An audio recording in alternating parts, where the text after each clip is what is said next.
ಇಂದಿನ ಆಧುನಿಕ ಯುಗದಲ್ಲಿ ಜಗತ್ತಿನ ಪ್ರಬಲ ನಾಯಕರು ಗಂಟೆಗೆ ಸಾವಿರಾರು ಕಿಲೋಮೀಟರ್ ವೇಗದಲ್ಲಿ ಹಾರುವ ಅತ್ಯಾಧುನಿಕ ವಿಮಾನಗಳಲ್ಲಿ ಪ್ರಯಾಣಿಸ್ತಾರೆ. ಅಮೆರಿಕ ಅಧ್ಯಕ್ಷರ ಏರ್ಫೋರ್ಸ್ ಒನ್ ಆಗಿರ್ಬೋದು, ಅಥವಾ ನಮ್ಮ ಭಾರತದ ಹೆಮ್ಮೆಯ ಪ್ರಧಾನಿಯವರ ವಿಶೇಷ ವಿಮಾನವಾಗಿರ್ಬೋದು, ಇವೆಲ್ಲವೂ ತಂತ್ರಜ್ಞಾನ ಮತ್ತು ವೇಗದ ಸಂಕೇತಗಳಾಗಿವೆ. ಆದರೆ ಅಣ್ವಸ್ತ್ರಗಳನ್ನು ಹೊಂದಿರುವ ಇಡೀ ಜಗತ್ತಿಗೆ ಸವಾಲೆಸೆಯುವ ಉತ್ತರ ಕೊರಿಯಾದ ಸರ್ವಾಧಿಕಾರಿ ಕಿಮ್ ಜಾಂಗ್ ಉನ್ ಮಾತ್ರ ತಮ್ಮ ವಿದೇಶ ಪ್ರವಾಸಕ್ಕೆ ಆಯ್ಕೆ ಮಾಡಿಕೊಳ್ಳುವುದು ಕೇವಲ ಗಂಟೆಗೆ 60 ಕಿಲೋಮೀಟರ್ ವೇಗದಲ್ಲಿ ಚಲಿಸುವ ಒಂದು ಹಳೆಯ ಶೈಲಿಯ ರೈಲನ್ನು. ಎಲ್ಲರೂ ವೇಗವನ್ನು ಬಯಸಿದರೆ ಕಿಮ್ ಜಾಂಗ್ ಉನ್ ಮಾತ್ರ ಈ ನಿಧಾನಗತಿಯನ್ನು ರೈಲನ್ನು ಏಕೆ ನೆಚ್ಚಿಕೊಂಡಿದ್ದಾರೆ? ಹೊರಗಿನಿಂದ ನೋಡಲು ಕಡು ಹಸಿರು ಬಣ್ಣ ಮತ್ತು ಹಳದಿ ಗೆರೆಗಳನ್ನು ಹೊಂದಿರುವ ಈ ರೈಲಿನೊಳಗೆ ಅಂತಹದ್ದೇನಿದೆ?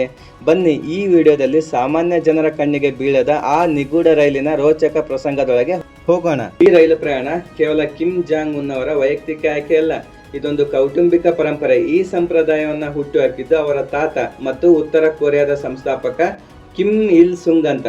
ಕೊರಿಯನ್ ಯುದ್ಧದ ಸಮಯದಲ್ಲಿ ಕಿಮ್ ಇಲ್ ಸುಂಗ್ ಅವರು ಈ ರೈಲನ್ನು ತಮ್ಮ ಮೊಬೈಲ್ ಹೆಡ್ ಕ್ವಾರ್ಟರ್ಸ್ ಆಗಿ ಬಳಸಿರುತ್ತಾರೆ.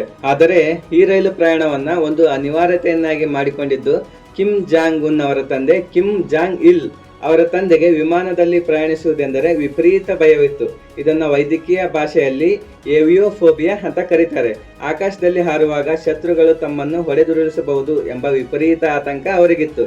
ಹಾಗಾಗಿ ಅವರು ತಮ್ಮ ಜೀವಿತಾವಧಿಯಲ್ಲಿ ಎಂದಿಗೂ ವಿಮಾನ ಹತ್ತಲಿಲ್ಲ. ಚೀನಾ, ರಷ್ಯಾ ಎಲ್ಲೇ ಹೋಗ್ಬೇಕಾದ್ರೂ ಅವರಿಗೆ ಈ ರೈಲೇ ಗತಿಯಾಗಿತ್ತು. ತನ್ನ ತಂದೆ ಮತ್ತು ತಾತನ ಹೆಜ್ಜೆ ಗುರುತುಗಳನ್ನು ಅನುಸರಿಸುವ ಮೂಲಕ ತಾನು ಅವರಷ್ಟೇ ಪ್ರಬಲ ಮತ್ತು ಸಾಂಪ್ರದಾಯಿಕ ನಾಯಕ ಎಂದು ತನ್ನ ದೇಶದ ಜನರಿಗೆ ತೋರಿಸುವುದು ಕಿಮ್ ಜಾಂಗ್ ಅವರ ಉದ್ದೇಶ. ಅವರಿಗೆ ತಮ್ಮ ತಂದೆಯಂತೆ ವಿಮಾನ ಪ್ರಯಾಣದ ಭಯವಿಲ್ಲದಿದ್ದರೂ ಭದ್ರತೆಯ ದೃಷ್ಟಿಯಿಂದ ಅವರು ರೈಲಿಗೆ ಮೊದಲ ಆದ್ಯತೆಯನ್ನು ನೀಡುತ್ತಾರೆ. ಈ ರೈಲನ್ನು ಜಗತ್ತಿನ ಅತ್ಯಂತ ನಿಧಾನಗತಿಯ VIP ವಾಹನ ಅಂತ ಕರಿಬಹುದು. ಇದು ಗಂಟೆಗೆ ಕೇವಲ 60 ಕಿಲೋಮೀಟರ್ ವೇಗದಲ್ಲಿ ಚಲಿಸುತ್ತದೆ. ಇದರ ಪ್ರಮುಖ ಕಾರಣ ಈ ರೈಲಿನ ಅಗಾಧವಾದ ತೂಕ. ಹೌದು, ಈ ರೈಲಿನಲ್ಲಿ ಪ್ರತಿಯೊಂದು ಬೋಗಿಯನ್ನು ಸಂಪೂರ್ಣವಾಗಿ ಶಸ್ತ್ರಸಜ್ಜಿತಗೊಳಿಸಲಾಗಿದೆ. ಅಂದರೆ ಇದು ಆರ್ಮರ್ಡ್ ಟ್ರೈನ್. ಇದರ ಕಿಟಕಿಗಳು, ಗೋಡೆಗಳು ಅಷ್ಟೇ ಯಾಕೆ, ಇದರ ನೆಲವೂ ಸಹ ಬುಲೆಟ್ ಪ್ರೂಫ್ ಮತ್ತು ಬ್ಲಾಸ್ಟ್ ಪ್ರೂಫ್ ಆಗಿವೆ. ಒಂದು ವೇಳೆ ಟ್ರ್ಯಾಕ್ ಮೇಲೆ ನೆಲ ಬಾಂಬ್ ಸ್ಫೋಟಗೊಂಡರೂ ಒಳಗಿರುವ ನಾಯಕನಿಗೆ ಗೀಚು ಗಾಯವು ಆಗದಂತೆ ಇದನ್ನು ವಿನ್ಯಾಸಗೊಳಿಸಲಾಗಿದೆ. ಭದ್ರತೆಯ ವಿಚಾರಕ್ಕೆ ಬಂದರೆ ಇದು ಹಾಲಿವುಡ್ ಸಿನಿಮಾಗಳನ್ನು ಮೀರಿಸುತ್ತದೆ. ನಿಮಗೆ ಅಚ್ಚರಿ ಆಗ್ಬೋದು, ಕಿಮ್ ಪ್ರಯಾಣಿಸುವಾಗ ಒಂದಲ್ಲ ಬರೋಬ್ಬರಿ 3 ರೈಲುಗಳು ಒಟ್ಟಿಗೆ ಚಲಿಸುತ್ತವೆ. ಇದೊಂದು ರಹಸ್ಯವಾದ ಕಾನ್ವಾಯ್ ವ್ಯವಸ್ಥೆ ಆಗಿದೆ. ಮೊದಲನೇ ರೈಲು ಇದು ಕಿಮ್ ಅವರ ರೈಲಿಗಿಂತ ಸಾಕಷ್ಟು ಮುಂದೆ ಚಲಿಸುತ್ತದೆ. ಟ್ರ್ಯಾಕ್ನಲ್ಲಿ ಯಾವುದೇ ಬಾಂಬ್ ಇಲ್ಲದಿರುವುದನ್ನು ಇದು ಖಚಿತಪಡಿಸಿಕೊಳ್ಳುತ್ತದೆ. ದಾರಿಯುದ್ದಕ್ಕೂ ಇರುವ ನಿಲ್ದಾಣಗಳ ಭದ್ರತೆಯನ್ನು ಇದು ಪರಿಶೀಲಿಸುತ್ತದೆ.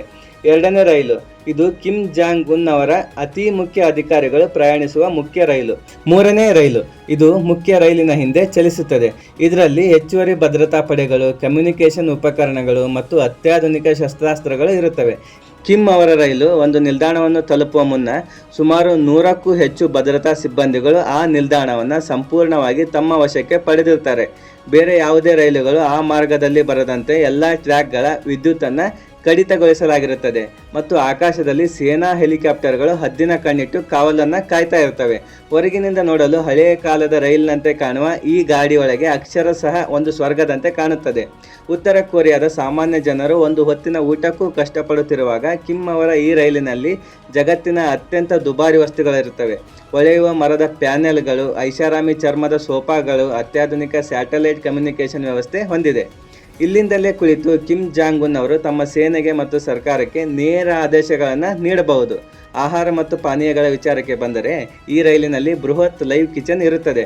ಕಿಮ್ ಜಾಂಗ್ ಉನ್ ಅವರ ಊಟಕ್ಕಾಗಿ ಪ್ಯಾರಿಸ್ನಿಂದ ತರಿಸಲಾದ ಅತ್ಯುನ್ನತ ಗುಣಮಟ್ಟದ ವೈನ್ಗಳು, ರಷ್ಯಾದಿಂದ ತರಿಸಲಾದ ಬೆಲೆ ಬಾಳುವ ಕ್ಯಾವಿಯರ್ಗಳು ಮತ್ತು ತಾಜಾ ಸಮುದ್ರ ಆಹಾರಗಳು ಇಲ್ಲಿ ಲಭಿಸುತ್ತವೆ.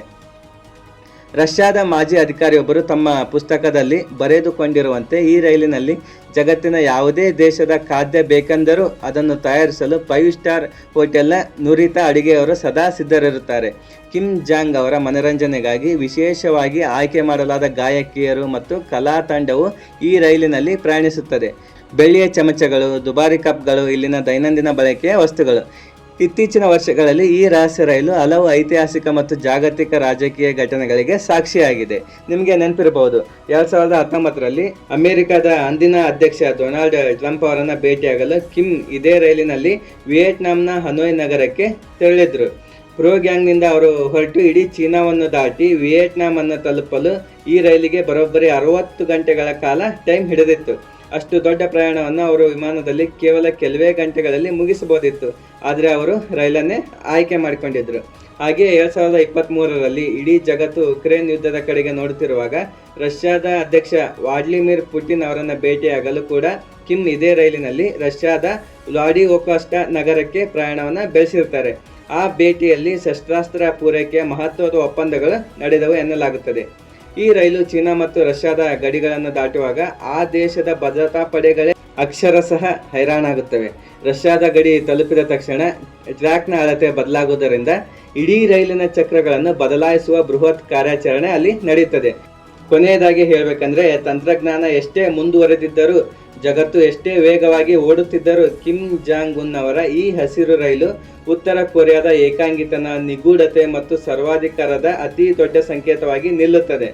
ಭಯ, ಅಭದ್ರತೆ ಮತ್ತು ಐಷಾರಾಮಿತನದ ಈ ವಿಚಿತ್ರ ಸಂಯೋಜನೆಯೇ ಕಿಮ್ ಜಾಂಗ್ ಉನ್ ಅವರ ವ್ಯಕ್ತಿತ್ವವನ್ನು ಬಿಂಬಿಸುತ್ತದೆ.